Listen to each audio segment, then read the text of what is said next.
সাথে সাথে কথা বলবেন। আমরা নবম পে স্কেল বাস্তবায়নের জন্য সর্বশেষ যখন 2015 সালে আমরা পে স্কেল পেয়েছিলাম, তখন সেই পে স্কেলেই আমরা অনেক কিছু হারিয়েছি।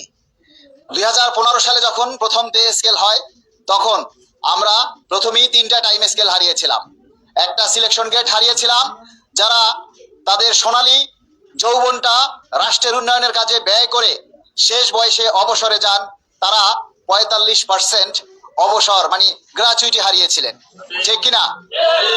যারা অবসরে যায় এখন, তারা কি 100% পেনশন পায়? শুরুতেই 10% বাদ থাকে, 90%। সেই 90%-এর আবার অর্ধেক করলে হয় 45%।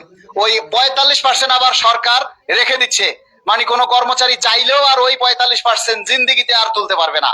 তাহলে থাকলো যে বাকি 45%, অর্থাৎ 100 টাকায় 45 টাকা আপনি পেনশনের বেসিক হিসাবে পাচ্ছেন, এবং সেইটার অনুকূলে আপনি 1 টাকার বিপরীতে 230 টাকা পেনশন পাচ্ছেন।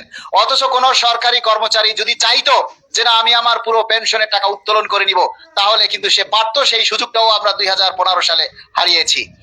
তারপরে 2018 সালের পর থেকে আমরা যখন আবার তৎকালীন আওয়ামী লীগ সরকারের আমলে পে স্কেলের জন্য রাস্তায় রাস্তায় ঘুরেছি, রাস্তায় রাস্তায় আন্দোলন করেছি, তখন সেই আন্দোলনের ফলে সরকার আমাদেরকে 5% প্রণোদনা দিয়েছিল, ঠিক কিনা? সেই 5% প্রণোদনা পাওয়ার পর অন্তর্বর্তীকালীন সরকার আসলো 2024 সালে। এই সরকারের আমলেও আমরা আবার আন্দোলন সংগ্রাম করেছি। আন্দোলন সংগ্রাম করতে করতে যখন আমরা পে কমিশন গঠনের দাবি জানিয়েছিলাম, পে স্কেলের দাবি জানিয়েছিলাম, তখন তারা পে কমিশন দিবে এবং অনেক কিছু দিবে এরকমের তখন জনপ্রশাসন মন্ত্রী ঘোষণা দিয়েছিল, শুনেছিলেন আপনারা? তখন সেই প্রণোদনা আবার মানে ঘোষণা আবার নাই হয়ে গেল কয়েকদিন পরে। তারপরে যখন বাজেট ঘোষণা হয়, সেই বাজেটে আমরা কি পেলাম? 10% প্রণোদনা, অর্থাৎ আগের 5%-এর সাথে 10% আমরা প্রণোদনা পেলাম, তাই না? 15% আমরা প্রণোদনা পেলাম। তাহলে আওয়ামী লীগ সরকারের সময় আমরা পে স্কেল চেয়েছি, পেলাম 5% প্রণোদনা। অন্তর্বর্তীকালীন সরকারের সময় আমরা পে স্কেল চেয়েছিলাম, তখন আমরা পেলাম 15% প্রণোদনা। আর এখন বিএনপি সরকার ক্ষমতায় আসার পর আমরা পে স্কেল চেয়েছি, এখন শুনতে পাচ্ছি গণমাধ্যমের কাছে আমরা নাকি 50% পে স্কেল পাবো। এটা পে স্কেল নাকি প্রণোদনা? আপনারাই বলুন। আমরা প্রণোদনা চাই নাকি পে স্কেল চাই? আমরা প্রণোদনা চাই না। 11 বছর পর 2টা পে স্কেল হওয়ার কথা ছিল 11 বছরের মধ্যে। সেই 11 বছরে 2টা পে স্কেলকে সমন্বয় করে আজকে 2026 সালে আমরা পে স্কেলের বদলে পে স্কেলই চাই। কোনো ধাপে নয়, কোনো পার্সেন্টেজে নয়, আমরা শতভাগ বাস্তবায়ন চাই। আমরা কোনো ভিক্ষা চাই না, আমরা কোনো দয়া চাই না। পে স্কেল হচ্ছে সরকারি চাকরিজীবীদের একটা সম্মানজনক স্বীকৃতি। পে স্কেল হচ্ছে কর্মচারীদের বেতন বৃদ্ধির একটা সম্মানজনক উপায়। কোন কর্মচারী যদি দুর্নীতিতে জড়ায়, কোন কর্মচারী যদি অন্যায় পথে পা বাড়ায়, তখন সেটাকে আপনারা দুর্নীতি হিসাবে আখ্যায়িত করেন। আজকে অনেক কর্মচারী ক্ষুধার জ্বালায় সংসার চালাতে না পেরে তারা হয়তো এই রকমের কাজ করতে বাধ্য হচ্ছে। এটার জন্য আমি মনে করি সরকারই দায়ী। কারণ সরকারের কাছে যখনই আমরা বেতন বৃদ্ধির কথা বলি, আমাদেরকে কিছু ওই প্রণোদনা দিয়ে চুপ করে থামিয়ে দেয়। এবার কিন্তু আর থামাথামি চলবে না। আমরা চাই আগামী 16 তারিখের আগেই সরকারের পক্ষ থেকে একটা স্পষ্ট নির্দেশনা। আমরা চাই আগামী 16 তারিখের আগেই সরকার যেন পে স্কেল প্রদানের ব্যাপারে একটা সুনির্দিষ্ট ঘোষণা দেন। আমরা বিভিন্ন পেপার পত্রিকার মাধ্যমে, বিভিন্ন গণমাধ্যমে যে আজগুবি কথাগুলি শুনতে পাচ্ছি, আজকে এটা হচ্ছে, কালকে ওটা হচ্ছে, আমরা এসব কথার কোনো সত্যতা খুঁজে পাই না। আমরা এই সমস্ত গণমাধ্যমের কথায় আস্থা রাখতে চাই না। আমরা এই সমস্ত গণমাধ্যমের কথায় আমরা ভরসা রাখতে চাই না। আগামী 16 তারিখ ঢাকা জাতীয় প্রেস ক্লাবে কেন্দ্রীয় প্রতিনিধি সমাবেশ হবে। আমরা চাই তার আগেই সরকারের পক্ষ থেকে একটা স্পষ্ট ঘোষণা যে আমরা পে স্কেল দিচ্ছি। আর যদি সেই ঘোষণা না আসে, তাহলে কিন্তু কর্মচারীরা যদি রাস্তায় নেমে আসে, তখন কিন্তু আপনারা কিছু বলতে পারবেন না। আমরা দীর্ঘদিন থেকে আপনারা সরকারকে বুঝিয়েছি, দীর্ঘদিন থেকে আমরা সরকারের কাছে আকুতি মিনতি করেছি, আমরা আমাদের দাবির কথা বিভিন্ন ভাবে উপস্থাপন করেছি। তারপরও যদি আমাদের সেই দাবি বাস্তবায়ন না হয়, তারপর যদি কর্মচারীরা পরিবার নিয়ে, ছেলে সন্তান নিয়ে, স্ত্রীদেরকে নিয়ে যদি রাস্তায় নেমে আসে, তখন কিন্তু আপনারা কিছু বলতে পারবেন না।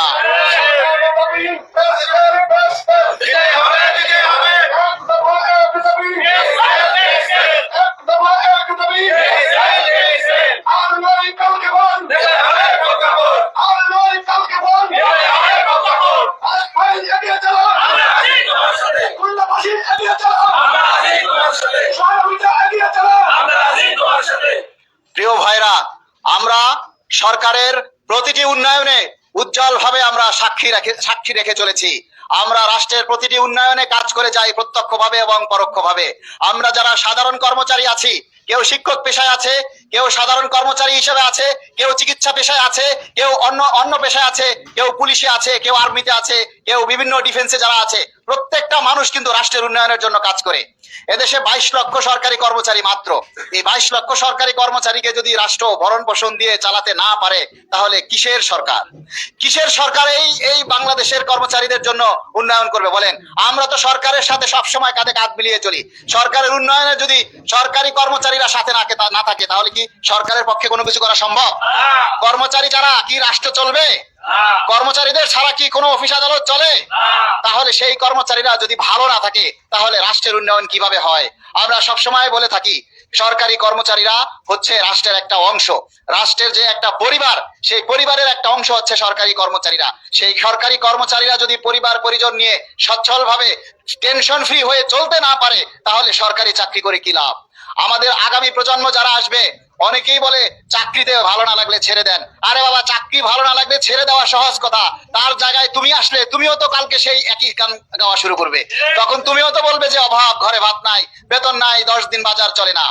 আমার মনে হয় সরকারি চাকরিজীবীদের মধ্যে প্রায় 90% কর্মচারী ঋণগ্রস্ত।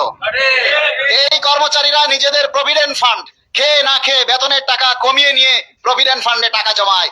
সেই প্রভিডেন্ট ফান্ডটা তার বৃদ্ধ বয়সে একটা সম্বল হবে এই আশায়, কিন্তু সেই প্রভিডেন্ট ফান্ড থেকে তারা বারবার লোন নেওয়ার ফলে কিস্তির পরিমাণ এমন পরিমাণ ভাবে দাঁড়িয়ে যায়, তখন যদি তারা মানে ঋণ কাটার পরে, কিস্তি কাটার পরে মাস শেষে যে বেতন পায়, তাতে তাদের 10 দিন 15 দিন চলে না, আবার তারা ধার দেনা শুরু করে।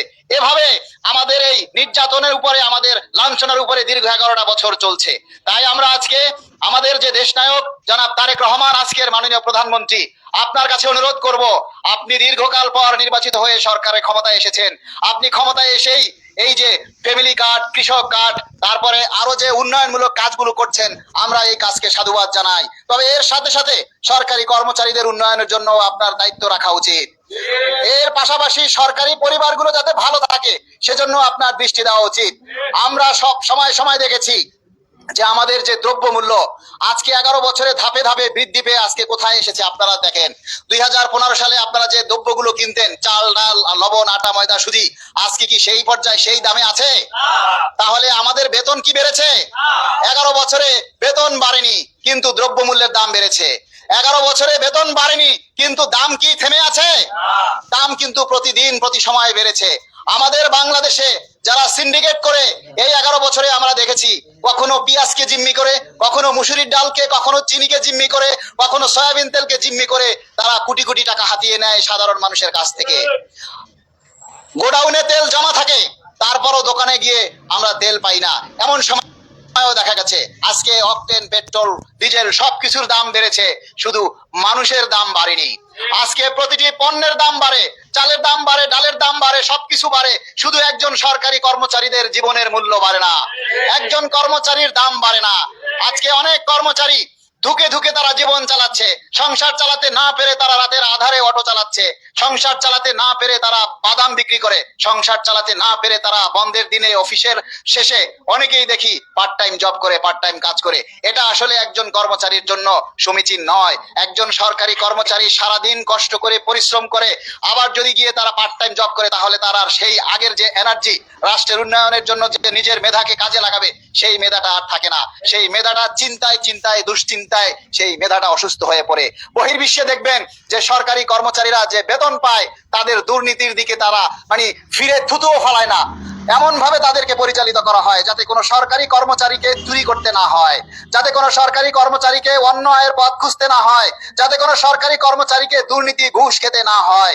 আর বাংলাদেশের সরকারি কর্মচারীরা সংসার চালানোর জন্য তাদেরকে পার্ট টাইম কাজ করতে হয়। এ লজ্জা আমরা কোথায় রাখবো?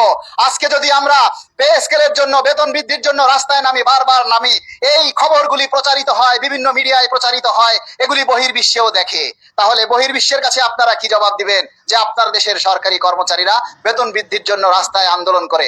আমরা তো আন্দোলন করতে চাই না, আমরা তো ন্যায্য পাওনা চাই, যেটা 2000 প্রতিটা 5 বছর পর পর আমাদের দেওয়ার কথা ছিল। 20 সালে আমরা যদি একটা পে স্কেল পেতাম তাহলে আমাদের 8,250 টাকার স্কেলটা চলে যেত 16,500 টাকায়। যদি ডাবলও করা হতো 2025 সালে যদি আমরা সেই স্কেলটাই আর একবার পেতাম তাহলে 16,500 টাকার স্কেলটা কোথায় যেত? 33,000 টাকায়। তাহলে এই যে দুইটা স্কেলের সমন্বয় আমরা সর্বনিম্ন 35,000 টাকা চেয়েছিলাম। সেই 35,000 টাকার স্কেলকে চুলছেরা বিশ্লেষণ করে সাধারণ মানুষের তথ্য নিয়ে ব্যবসায়ী, পুলিশ, সেনাবাহিনী, সচিব পর্যায়ে যারা আছেন তাদের সকলের এবং সকল পেশাজীবী সংগঠনের মতামতের ভিত্তিতে চুলছেরা বিশ্লেষণ করে আপনারা প্রস্তাব দিয়েছিলেন সর্বনিম্ন 20,000 টাকা। এখন এই সরকার এসে আবার সচিব কমিটির একটা সুপারিশ কমিটি পুনর্গঠন করেছেন। আমরা সে কমিটির কাছেও বারবার দাবি জানিয়েছি আমাদের সেই 20,000 টাকা থেকে যেন 20 পয়সাও না কমে। আমাদের যে পে কমিশন সুপারিশ করেছে 20,000 টাকা সর্বনিম্ন, সেখান থেকে যেন একটা টাকাও না কমে। আমরা চাই সেই কমিশনের সুপারিশকেই যেন বাস্তবায়ন করা হয়, কোনো পার্সেন্টেজে নয়, কোনো ধাপে নয়, কোনো কিস্তিতে নয়। আমরা চাই 11 বছর পর যেহেতু একটা আমরা পে স্কেল পেতে যাচ্ছি, সেই পে স্কেলটা পেয়ে যেন কোনো কর্মচারীদেরকে আবার হাই হুতাশ করতে না হয়।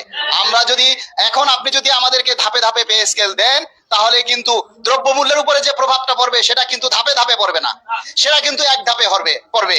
তাহলে দ্রব্যমূল্যের দাম বাড়ে লাফে লাফে, আর আমাদের বেতন কেন বাড়বে ধাপে ধাপে? আপনারা বলুন যে দ্রব্যমূল্যের দাম বাড়ে লাফে লাফে আর আমাদের বেতন কেন বাড়বে ধাপে ধাপে? ঠিক আছে, তাহলে আর নয় কালক্ষেপণ, এবার চাই প্রজ্ঞাপন। আমরা